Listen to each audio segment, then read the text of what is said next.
Hello, Unbreakable Mompreneurs. My name is Charisse Walker, your host. Are you starting that business and you're trying to figure out how to grow it, what to do? Or do you have a podcast and you're trying to figure out how to grow that as well? Well, today is the day that we have Joy Rowland in the house, and I'm so excited because she's very successful at what she does. And without further ado, Joy, do you want to introduce yourself to our audience? Yes, thank you so much for the opportunity to be on your podcast. My name is Joy Rowland. I'm a profitability coach. I help businesses become wildly profitable. And I work mainly with women, but I have men as clients. But I advertise myself as working with women. And my goal is to help women leverage technology and leverage all of the tools to help them grow their businesses. So I'm happy to share here today. Well, I love that. But I have to ask you, first of all, the picture on your wall behind you, what is the meaning of it? Audrey Hepburn. Yes, Audrey Hepburn. Like I never knew her name until I bought her. I saw the artwork in store and I bought it. And then when I would have meetings, people would ask me about her. And so I took a picture with my phone and I asked Google, who's this woman? And then I did the research and it said it's Audrey Hepburn. And I read her history and all the amazing things she did when she was alive. And I'm like, yeah, I love that woman. And so I proudly display her on my wall. I love that. Yeah, she was gorgeous as well. Okay, so let's talk about business. When you're helping women and men, for that matter, what are some of the things that women or businesses are struggling with? And that's an open-ended can of worms, I know. Yes. I think the number one thing, like I like to look at this from two aspects, one from energetics and the other from mechanics, like the strategy.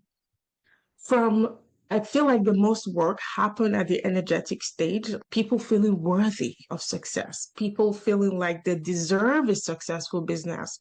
So that's the underlying, I believe, challenge that most people have. That even though on paper, people say, yeah, I want to have a successful business. I want a multiple six-figure business. I want a seven-figure business.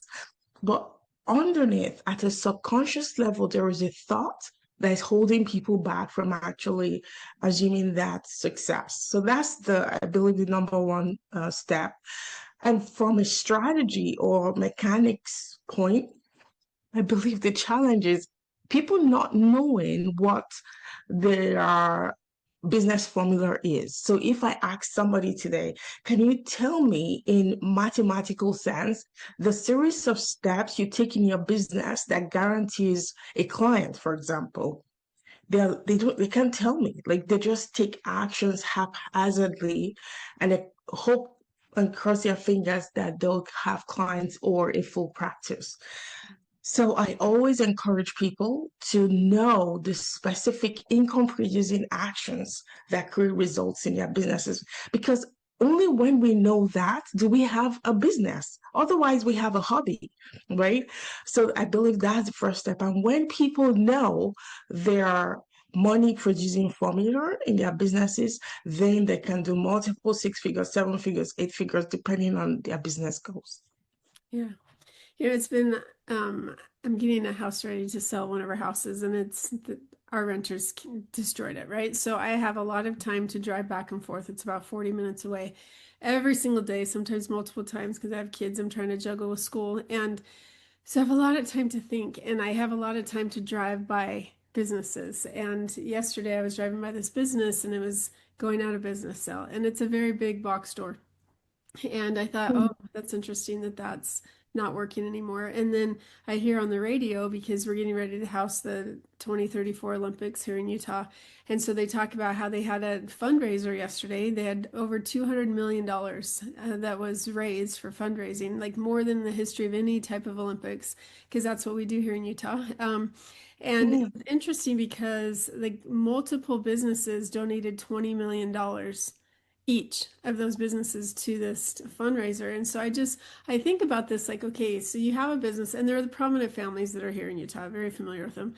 But I'm like, okay, so how does a business, like they wake up one day and say, I'm going to start like this one, I'm going to start a car business. And then he morphs it into like this ginormous, huge thing Mm, here in Utah and actually Arizona and Idaho now. And so it's interesting to kind of listen to how businesses work because there are a lot of mm. businesses, and you talk about how there's 81% of coaching businesses, for example, fail. And what do we need to know? And so, what are the secrets that we don't know for our businesses that we can implement so that we don't fail? Yes. Thank you so much for that question. And I love the analogy you gave there. To answer your question, I don't think there is a secret. Hmm. I believe that it is people deciding ahead of time that they are going to succeed. Okay. And I know that sounds like cliche, or it sounds like, oh, of course, I've decided I want to succeed, but that's not true. The way people show up in their businesses is like they have a plan B, right? So, for example, yesterday I was talking to a guy, he was on a consult, and I gave him my business insights. And one of them was for him to be more open with his audience. So he had struggled with depression, and now his passion is to help men overcome mental health issues. Hmm. And so when I suggested that, his response was, "Oh no, I don't think I want to do that, because if ever I end up going back to a 9 to 5, my potential employer would check my Instagram and Facebook. And if I had struggled with mental health, they're not going to hire me, or it's going to affect me forever." And when he said that, I'm like, oh my gosh, this guy just set himself up to fail. The fact that you are planning that in the future you will go back to a 9 to 5, and the work you're doing in the world to help men overcome depression and anxiety will come back to bite you, because you're thinking in the future you're going to be an employee again. You set yourself up to fail, because subconsciously you are already preparing for failure.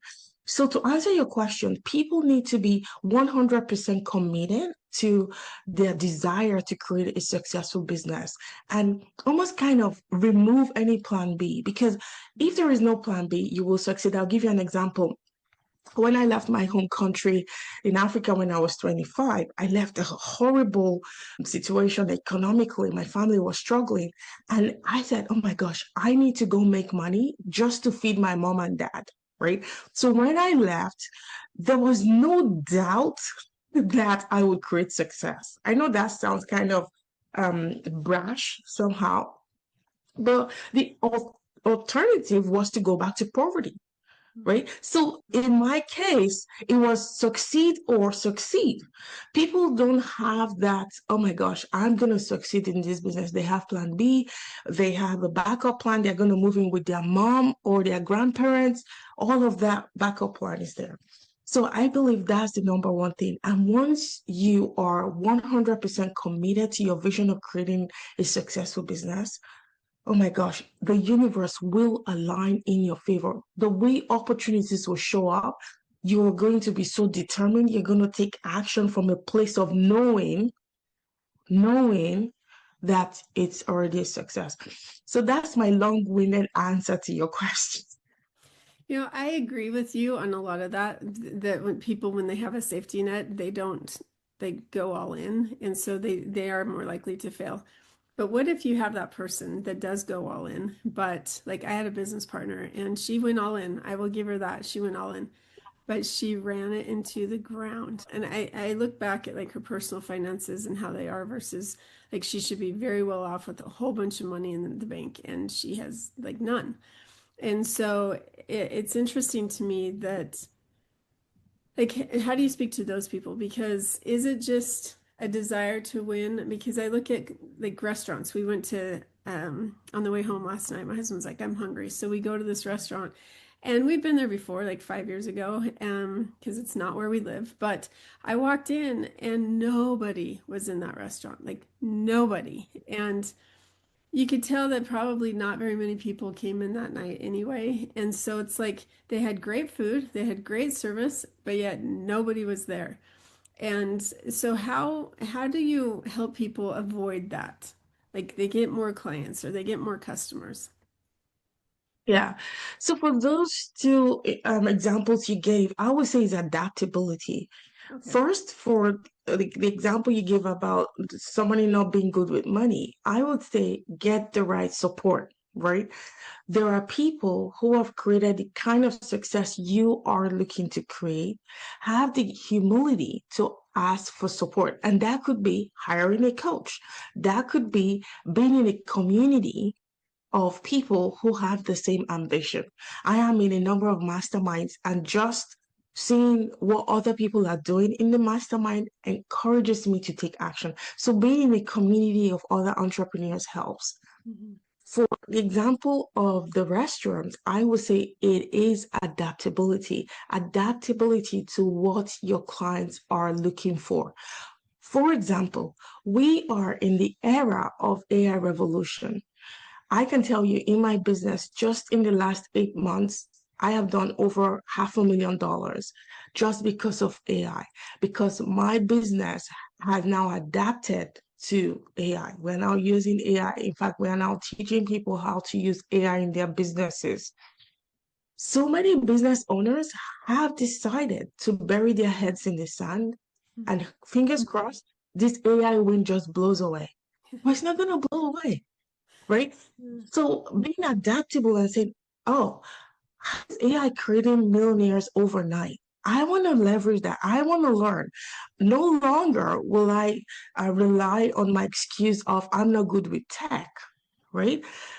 I'm going to learn how are businesses now using AI to scale their businesses. I'm going to learn, I'm going to adapt so I can get my business into the 21st century.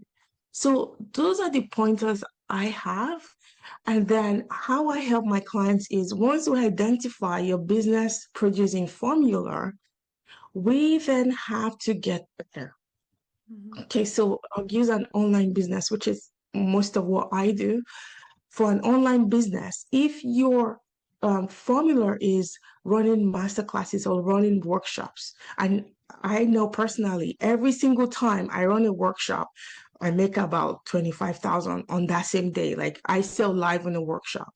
So now I know, oh, that's my income producing formula. I know every month running workshops live helps me to sign clients.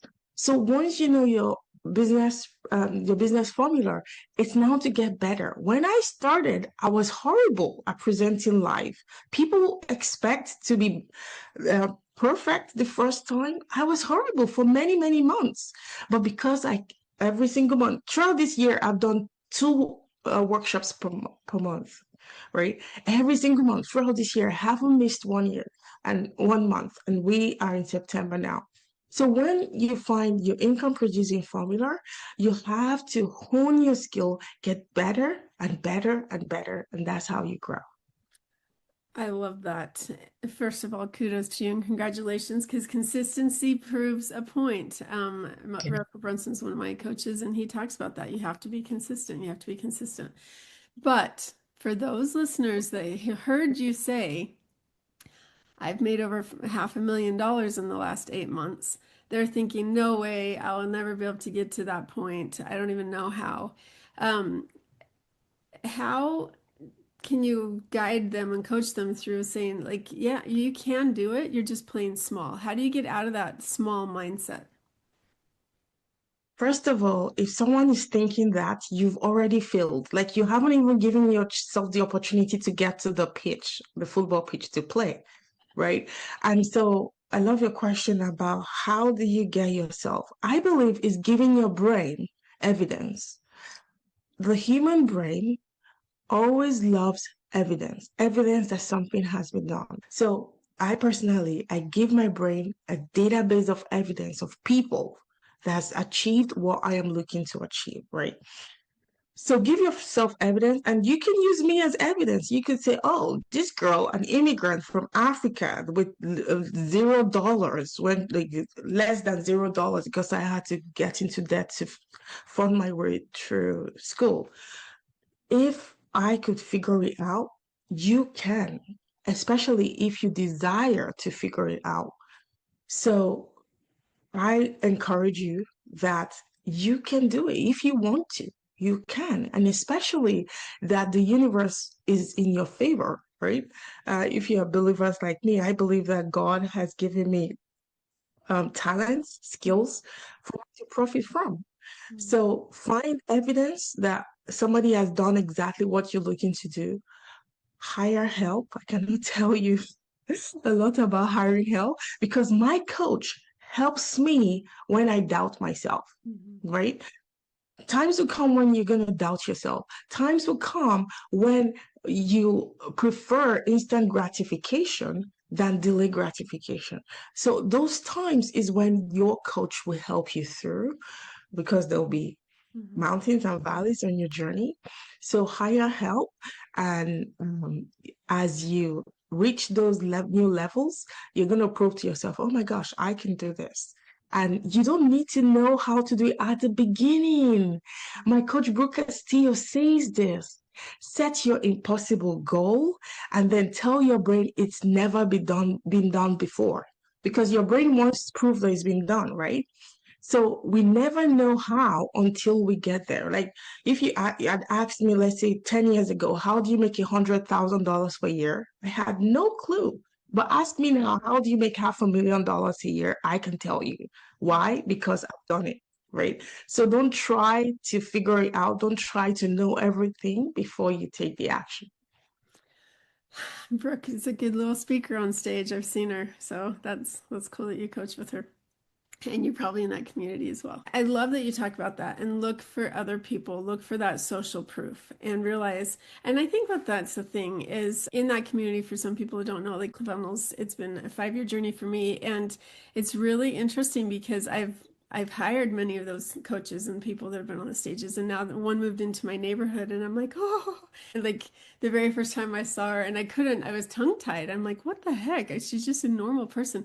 And as I get to know her more and more, she's totally a normal person. And if anything, like she self-deprecates herself all the time because she's so insecure about some things. Sweetest woman ever, right? And so it's just interesting. It's like, okay, they're normal people. Like you run into a movie star, it's a normal person. So if you put these people up on pedestals, you'll think that you can never attain what they are attaining, but you are. And I'm so happy and congratulations to you for that. That's great. Thank you. The woman you just mentioned, is that Jody Moore? No, it's not. Okay, okay, because I know Jody Moore has some connections with Utah, Yeah. and she's someone I look up to as well, one of the mentors inside of the Life Coach School. And it's just so interesting how her niche is the LDS church. So she coaches LDS women. Mhm. And now, as I did last time she reported, she's made over $6.5 million per year. That's the turnover she's making in her business. I know who you're talking And about. so, She has yeah, quite a following in LDS, yeah, huge following. And so, yeah. yeah, But no, I've never listened to a single thing of hers. But yeah, I've heard her name. Yeah. Okay, incredible. so let's switch gears for a minute and let's talk about your podcast because you're very successful in your podcast as well. So, how did you get there? Oh, thank you so much, Charisse. So, when I started almost exactly 2 years ago, November of 2023, I'm just looking at the calendar date on my computer. I was horrible. Like, even now, I couldn't go back to the first 50 episode of my podcast because I will cringe. Mhm. That podcast, those episodes were recorded on my phone. I was just going to use my podcast as my personal development. I wanted something to keep me accountable. That's why I started my podcast. And so every single week since I started, I have launched an episode. In fact, sometimes when I first started, I was doing 2 episodes per week because I'm like, I want to stretch myself. I want to become the woman because we have to become in our minds. I want to become the woman who can make multiple six-figure per month, per year. And so the podcast was my personal development tool.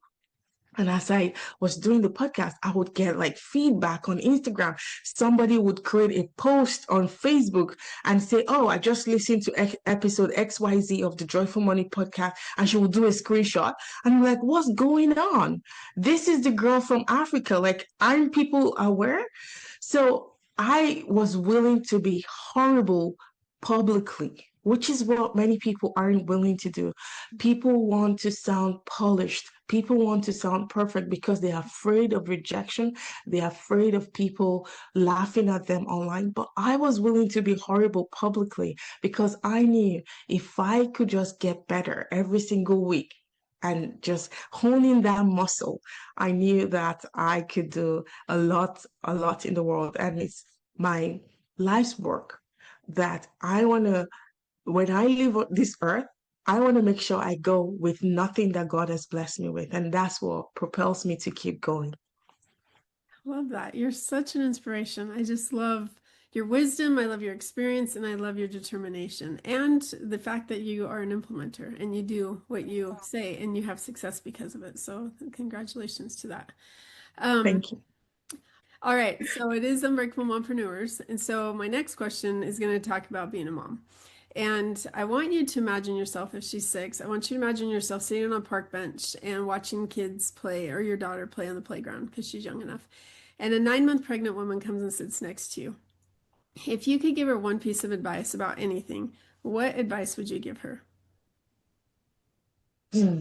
I'll tell her, you are doing exactly what you're meant to do. You are not behind. You are exactly where you need to be. I say that because when I had my baby, I felt like the world was just going by. I felt like, oh my gosh, I wish I could just continue my career. I wish I was like XYZ person. And I was always comparing myself to other high-powered corporate executives. So I will say to that woman, there is a reason why God has blessed you with that baby. I believe it is the greatest honor of my life that God has entrusted this life to me. And so I would encourage her, get as much support as you can, especially social support, because when I had my baby, sadly, I had to go through postpartum depression that lasted for many years. And I went to the doctor and they were almost going to put me on SSRI. And I said no, because I had seen the impact of antidepressants on my then husband.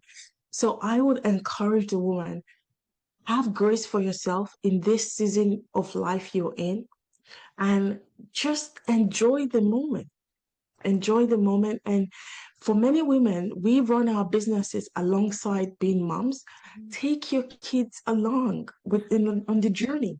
Right now, my daughter, like she knows about podcast creation. She helps me all the different elements of my business. I'm so blessed she's interested because I want to build this as a legacy business for her. When she grows, I want to pass it on to her. I'm just enamored about how she's interested in my business.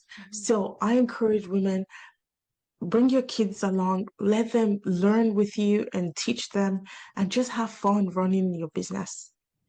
I agree. That was something because I have 6 kids and we were having a conversation that yesterday. I'm a really, really hard worker and I have multiple businesses and I'm successful at what I do. And unfortunately, there's somebody that, as you said, my then husband, mine as well, that he is not that way. He's a lot more opposite. On the color code, he's a yellow, and which means that he's very carefree and doesn't worry about stuff and other people take care of things for him, and that's who he is, right? And so we were talking and I'm like, okay, kids, because some of them are struggling with money and getting jobs, and I'm like, what happened here? Like, I used to run colleges, I opened a college, and now I'm like successful at what I do.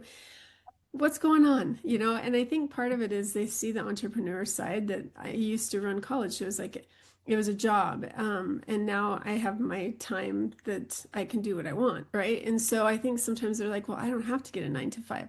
I'm like, I did my time. Like, you have to learn those skills, and you don't have a steady income right now. You need a steady income.